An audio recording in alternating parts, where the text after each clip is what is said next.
Hi there, Shantae Marker back with you for more Acdf recovery. And today I have pictures because yesterday I went to Houston to do my follow-up with my doctor, my 6-week follow-up, and I start physical therapy next week because everything's looking great.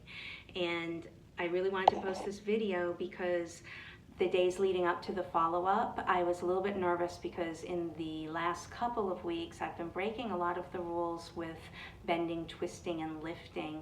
As I've been feeling better and as I've been getting less help around the house, I've been doing more. And then in the evenings when I've been uncomfortable, I couldn't help but think, oh no, what have I done? I probably screwed up all of my hardware.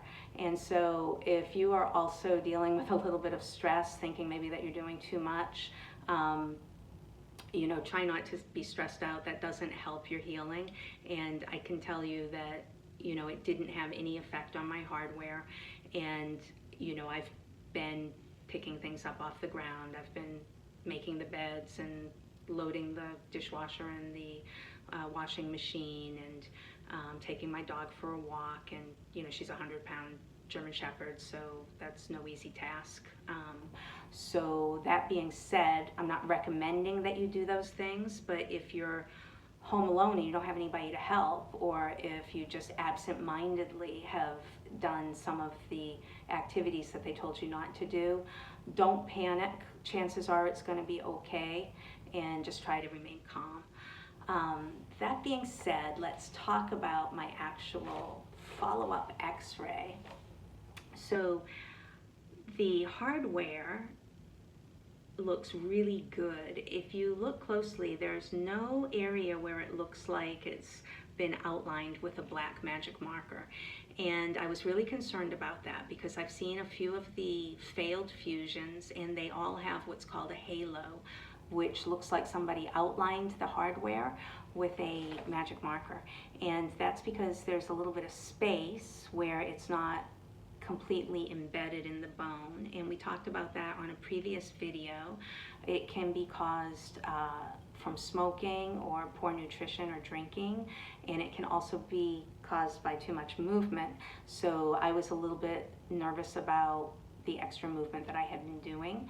I had been doing a bunch of self-care that I felt really confident about, but it was those absent-minded activities like picking something up off the floor that were worrying me. It looked good even though I wasn't perfect, and very happy about my reinforced neck. And now let me show you the actual MRI that was the reason why I got the surgery in the first place. So this is my throat.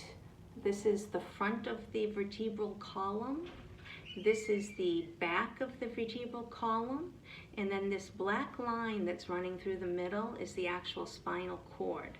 And you can see the white mark on either side of that black spinal cord is the spinal fluid that is supposed to bathe the spinal cord and cushion it. And right here where my stenosis was, or is, there's no fluid to speak of.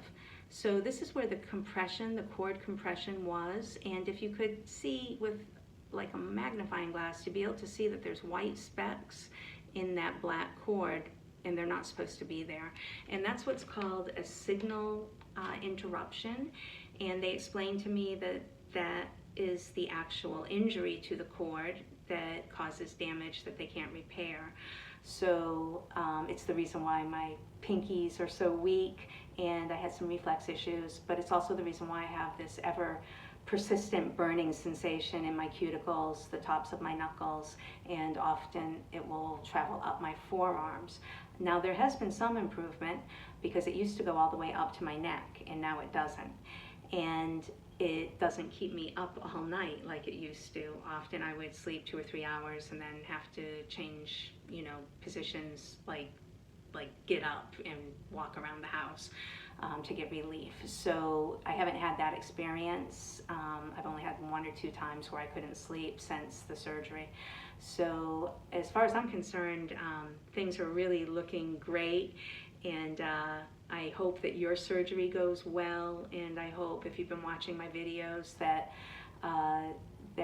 they've kept you entertained while you're at home recovering, or they've kept you calm as you get ready to have your surgery. And I hope that there's maybe some nuggets of information that has helped you to avoid some of the mistakes I've made, or to encourage you to do some things that have helped me. But again, let me say, this is just my experience, and it's meant really for just sharing the information and not for advising you on how you should approach your healing. So that being said, next week I start PT. I'm also going to start doing some Qigong and some acupressure and some herbal remedies, because I really believe that we can get some more healing than what they expect. So if you're interested in alternative healing and you're interested in following along with some of the Qigong activities, I'll be posting those starting next week.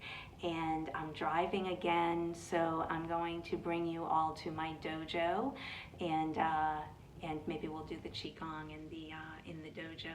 So farewell for now, my friends. Good luck to you.